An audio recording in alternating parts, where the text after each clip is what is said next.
Students, आज हम लोग विजेता सीरीज का चौथा पार्ट डिस्कस करने आ रहे हैं, जिसमें आपको मैं 25 ऑब्जेक्टिव क्वेश्चंस कराऊंगा, जो कि आपके चाहे आपका सीबीटी एग्जाम हो, चाहे आपका रेलवे का एग्जाम हो, चाहे आपका यूपीपीसीएल का एग्जाम हो, सबके लिए इम्पॉर्टेंट है। इन क्वेश्चंस को जो ध्यान से देखिएगा और हो सकेगा तो इनको अपने नोट्स में लिख लीजिएगा, क्योंकि हर एक क्वेश्चन इम्पॉर्टेंट है। चलिए स्टार्ट करते हैं। पहला क्वेश्चन है, भारत में बिजली का उत्पादन किस पावर प्लांट से सबसे अधिक होता है?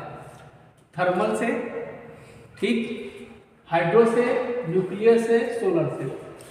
तो बच्चों, मैं आपको बताना चाहता हूँ कि जो आपका थर्मल पावर प्लांट है, इसका वर्ल्ड में सबसे ज़्यादा यूज होता है, इवन आपका भारत में। तो इसमें आपका आंसर क्या हो जाएगा? Thermal power plant. ठीक है, थर्मल पावर प्लांट में हम लोग क्या यूज करते हैं? कोयले को प्रयोग करते हैं, कोयले को प्रयोग करते हैं। ठीक है, ओके। चलिए अगला क्वेश्चन देखते हैं।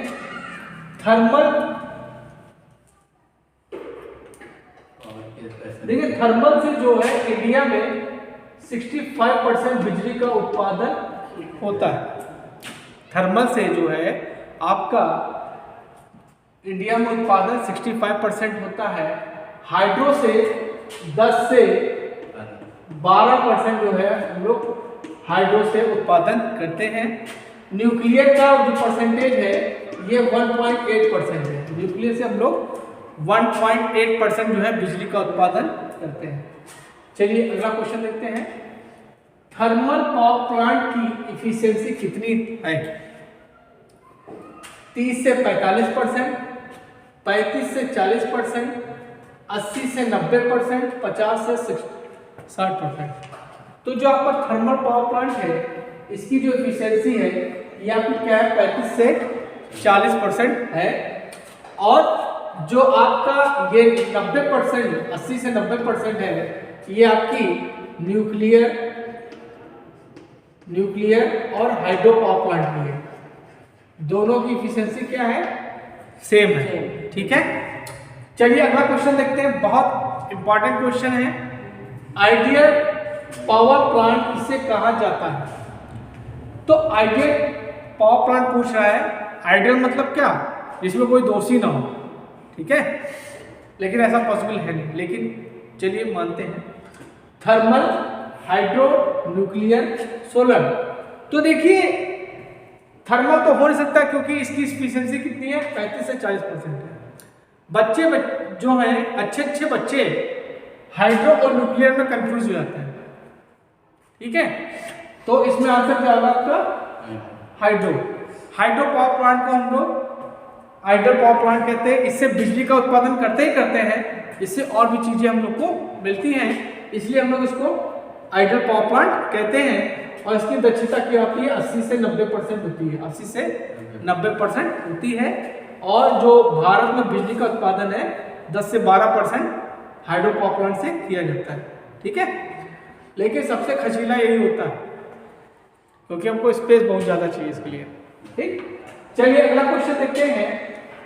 भारत में बिजली का उत्पादन किस फ्रीक्वेंसी पर होता है? 50 हर्ट्ज, 60 हर्ट्ज, 70 हर्ट्ज, नन। तो जो बिजली का उत्पादन भारत में होता है बच्चों, वो आपका 50 हर्ट्ज पे होता है। भारत और ब्रिटेन में जो बिजली का उत्पादन कितना होता है? 50 हर्ट्ज पे होता है। और आपका रूस, जापान, इन सब में कितना होता है? 60 हर्ट्ज होता है। ठीक है, चलिए अगला क्वेश्चन देखते हैं। निम्न में से प्राकृतिक स्रोत नहीं है। प्राकृतिक स्रोत कौन नहीं है, ये पूछा आपसे। देखिए, वाटर है, सूर्य है, हवा भी है, आपका चांदी नहीं है। तो इसमें आंसर क्या होगा आपका? चांदी।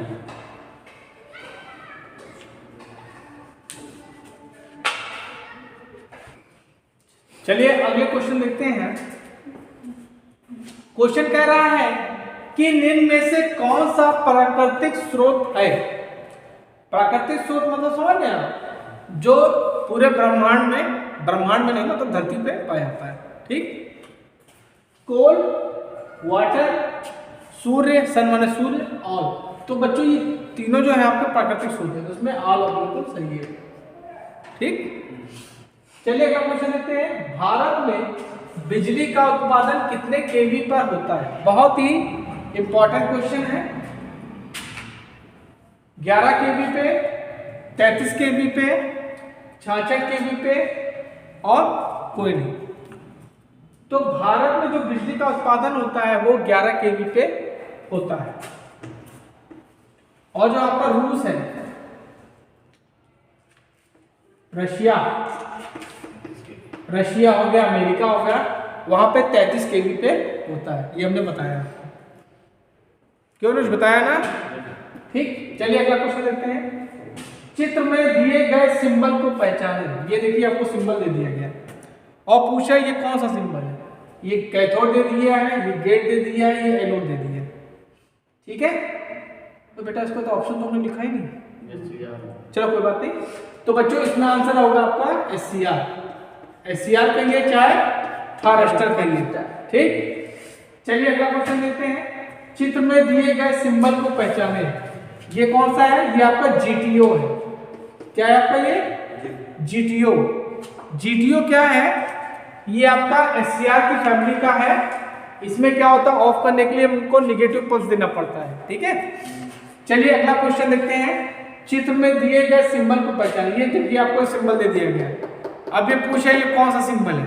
तो ये बेटा आपका यूजीटी है, यूजीटी,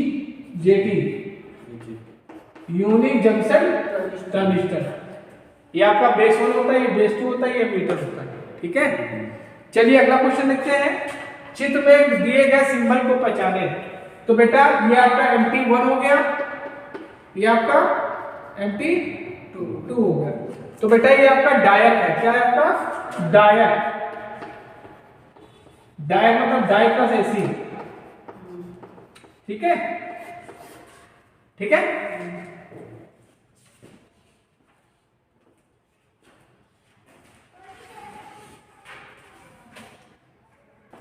चलिए आगे क्वेश्चन देखते हैं। कह रहा है चित्र में दिए गए सिंबल को पहचाने। तो बच्चों ये जो सिंबल है आपका, ये आपका कैथोड हो गया, ये आपका एनोड हो गया, ये आपका गेट हो गया। तो बच्चों ये आपका ट्रायड का सिंबल है। किसका, ट्रायड मतलब ट्राई प्लस एसी। ठीक है, इसमें 3 एसी के टर्मिनल वो ट्राई कहलाता है। ठीक है, चलो अगला क्वेश्चन देखते हैं। डीसी जनरेटर में ईएमएफ की दिशा किस से ज्ञात करते हैं। ठीक है, कॉक-स्क्रू का नियम, दाहिने हाथ की हथेली का नियम, Fleming right hand rule, Fleming left hand rule. देखिए जनरेटर में जो हम लोग फ्लेमिंग के राइट हैंड रूल का प्रयोग करते हैं, तो इसमें आंसर क्या हो जाएगा, फ्लेमिंग के राइट हैंड का।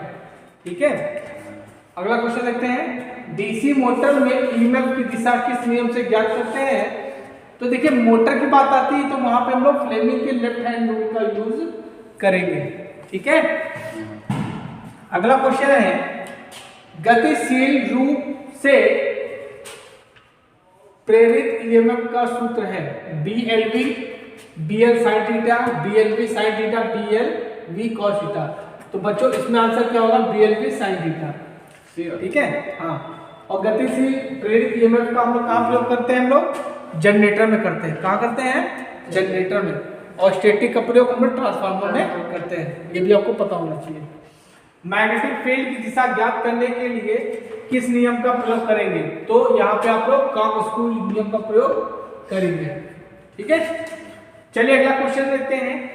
पोल डीसी जनरेटर के डुप्लेक्स लैप बाइंडिंग में कितने समांतर पथ हैं। 4 हैं, 6 हैं, 8 हैं, 12 हैं। तो बच्चों आंसर क्या होगा, 4।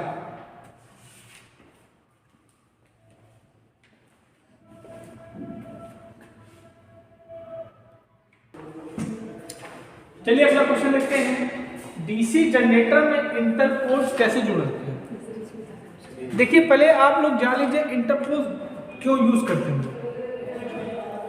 इंटरपोज क्या करते हैं, आर्मेचर रिएक्शन को कम करने के लिए हम लोग प्रयोग करते हैं। ये भी क्वेश्चन आपका बन सकता है कि डीसी जनरेटर हम लोग इंटरपोज का प्रयोग क्यों करते हैं, तो आर्मेचर रिएक्शन को कम करने के लिए हम लोग इसका प्रयोग करते हैं। ये क्या करता है, आर्मेचर फ्लक्स को नियंत्रित करता है। ठीक है, और अब क्वेश्चन क्या कह रहा है, किसके साथ जोड़ते हैं, तो देखिए आर्मेचर फ्लक्स को नियंत्रित करना है तो हम लोग क्या करते हैं, आर्मेचर वाइंडिंग के साथ सीरीज में जोड़ देते हैं। तो इसका आंसर क्या होगा, आर्मेचर के साथ सीरीज। अगला क्वेश्चन है, एक स्वयं उत्तेजित जनरेटर में अवशिष्ट चुंबकत्व की आवश्यकता क्या है। तो बच्चों इसमें आंसर क्या होगा, नियत आउटपुट वोल्टेज बनाए रखने के लिए हम लोग इसका प्रयोग करते हैं। अगला क्वेश्चन है, यदि शंट फील्ड को आर्मेचर के साथ समांतर जोड़ा जाता है तो कंपाउंड जनरेटर का नाम क्या होगा। तो उस जनरेटर को हम लोग बोलेंगे शॉर्ट शंट कंपाउंड जनरेटर। क्या बोलेंगे, शॉर्ट शंट कंपाउंड जनरेटर। ठीक है, और अगर हम लोग सीरीज में जोड़ देंगे तो लॉन्ग शंट हो जाएगा। ठीक है, अगला क्वेश्चन देखिए, क्यों एक डीसी जनरेटर में आर्मेचर कोर पतित करते हैं। बहुत अच्छा इंपॉर्टेंट क्वेश्चन है ये। देखिए चाहे आपका डीसी जनरेटर हो, चाहे आपका मोटर हो, चाहे ट्रांसफार्मर, कुछ भी हो, कोर को हमेशा इसलिए हम लोग लैमिनेट करते हैं जिससे एडी करंट लॉसेस क्यों कम हो। यही क्वेश्चन आपका ट्रांसफार्मर पूछ लेगा कि कोर को हम लोग लैमिनेट क्यों करते हैं, तो एडी करंट लॉसेस को कम करने के लिए हम लोग कोर को लैमिनेट करते हैं। तो इसमें आंसर क्या होगा, to reduce eddy current losses या बहुत धारा हानि को कम करने के लिए। अच्छा, हम लोग कोर किसकी बनाते हैं, ये भी क्वेश्चन आपसे पूछ सकता है। तो हम लोग जो कोर होती है वो हम सिलिकॉन स्टील की बनाते हैं। किसकी, सिलिकॉन स्टील की। ठीक, इनकी थिकनेस कितनी होती है, 0.35 mm टू 0.50 mm। और लैमिनेट किससे करते हैं हम लोग, वार्निश से। ठीक, चलिए अगला क्वेश्चन देखते हैं, डीसी जनरेटर का आर्मेचर प्रतिरोध कम क्यों होता है। डीसी जनरेटर का आर्मेचर रेजिस्टेंस बहुत कम क्यों है। अब पहले जान लीजिए कि आर्मेचर रेजिस्टेंस की वैल्यू होती कितनी है लगभग। तो जो आपका जो आरए होता है, आर्मेचर रेजिस्टेंस क्या बोलते हैं, आरए, ये लगभग 1 ओम होता है। कितना होता है, 1 ओम होता है। ठीक है, हम लोग इसको कम इसलिए रखते हैं कि आपका आर्मेचर वोल्टेज ड्रॉप कम हो। आर्मेचर वोल्टेज ड्रॉप कम हो। अगर आपसे पूछ ले कि शंट की रेजिस्टेंस की वैल्यू कितनी होती है, तो ये लगभग 100 ओम होती है। ठीक है, शंट वाला जो फील्ड वाला होता है रेजिस्टेंस, उसकी वैल्यू क्या होती है, 100 ओम। ये भी क्वेश्चन पूछा गया है, हमने खुद पूछा तुम लोग से। अगला क्वेश्चन है, अच्छा ठीक, चलिए अगला क्वेश्चन देखते हैं।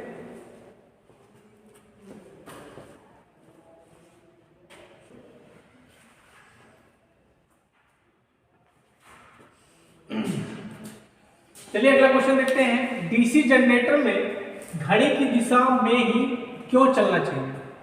ठीक है, मतलब जो आपका जो जनरेटर है उसको हमेशा क्लॉकवाइज क्यों चलना चाहिए। क्यों, अगर क्लॉकवाइज नहीं चलेगा तो क्या करेगा, रेजिडुअल मैग्नेटिज्म को खो देगा वो। ठीक है, तो इसमें आंसर क्या होगा, अवशिष्ट चुंबकत्व को की रक्षा करेगा। ठीक है, चलिए अगला क्वेश्चन देखते हैं, बड़े डीसी जनरेटर में कंपेंसेटिंग वाइंडिंग का क्यों प्रदान किया था। देखिए जो कंपेंसेटिंग वाइंडिंग है ये आर्मेचर रिएक्शन को कम करने के लिए हम लोग करते हैं। ठीक है, तो इसमें आंसर क्या होगा, to decrease armature reaction. Armature reaction को कम करने के लिए इसका प्रयोग करते हैं। ठीक, डीसी जनरेटर के वोल्टेज का निर्माण करने में विफल हो जाने का क्या कारण है।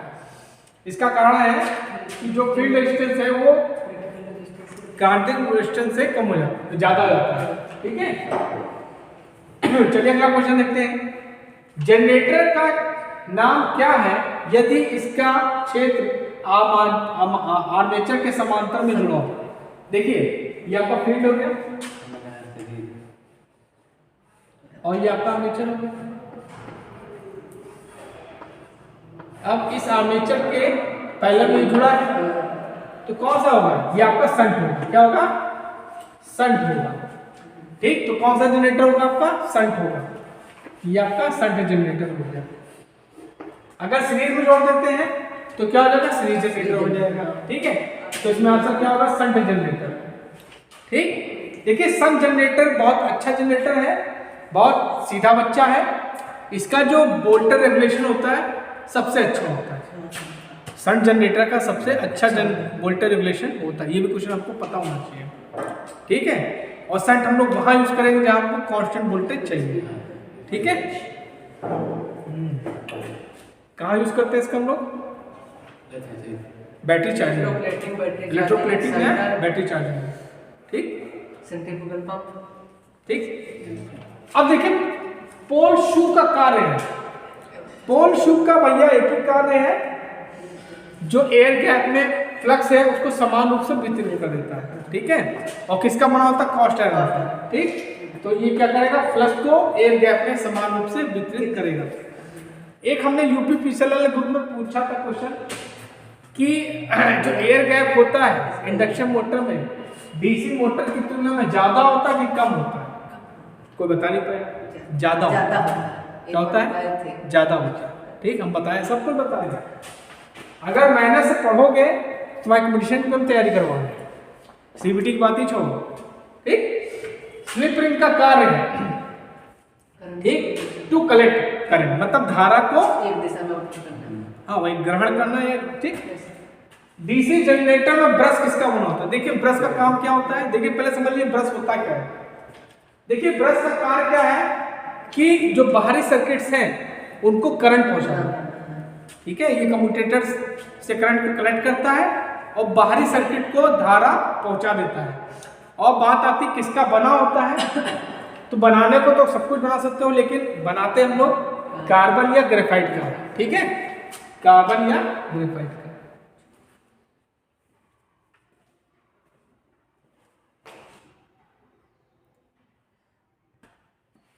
अब देखिए आगे क्वेश्चन देखिए। आज सवाल लीजिए 100 क्वेश्चन भी हम करा सकते हैं आपको, लेकिन पढ़िए, पता नहीं कहां कहां से आप लोगों को क्वेश्चन बना के लाते हैं, लेकिन आप लोग पढ़ते ही। चलिए अगला क्वेश्चन देखते हैं। क्वेश्चन कह रहा है कि एक डीसी मशीन के लिए, बहुत इंपॉर्टेंट क्वेश्चन है ये, एक डीसी मशीन के लिए यदि विद्युत मात्रा यांत्रिक मात्रा से 2 गुनी है तो पोल्स की संख्या बताओ।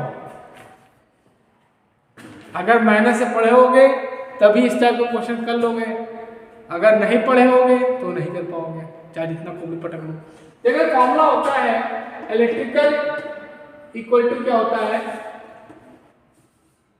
थीटा इलेक्ट्रिकल इक्वल टू होता है P/2 into theta mechanical.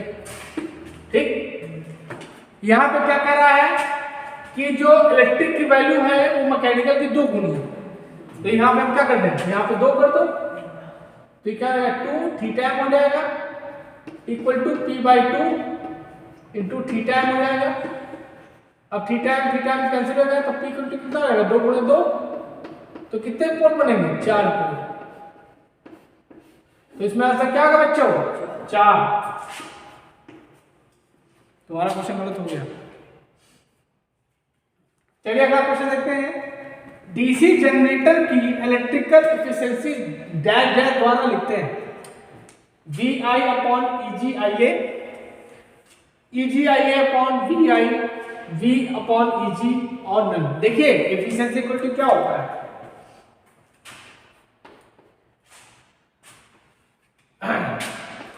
Output power upon input power. तो भैया अपना जनरेटर का यूज कर रहे हैं, वोल्टेज के कर रहे हो ना। ठीक, तो आउटपुट पे आपको क्या मिलेगा, ये मिलेगा VL IL और इनपुट पे EG IE, ये तो होगा। ठीक, तो इसमें कौन सा आंसर सही हो जाएगा, पहला बिल्कुल सही है, VI अपॉन EG IE। ठीक है जी। निम्न में से एनपीएन का सिंबल है, भैया 4 सिंबल दे दिए गए हैं और बच्चे अधिकतर पीएनपी और एनपीएन में कंफ्यूज हो जाते हैं।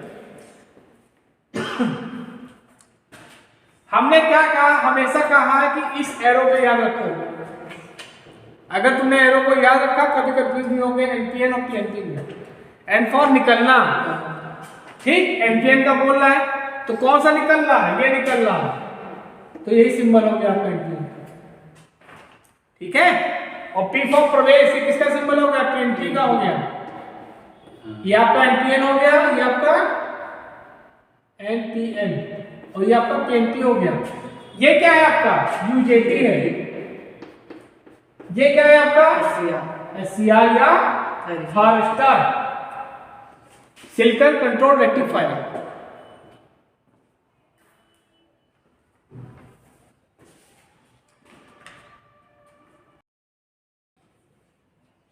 चलिए अगला क्वेश्चन देखते हैं।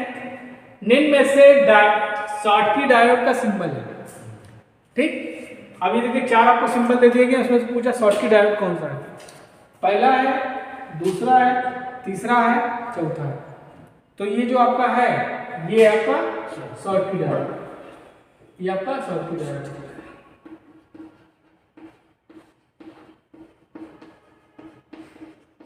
अब पूछ रहा है जीनर डायोड कौन सा है, तो जीनर आपका ये है,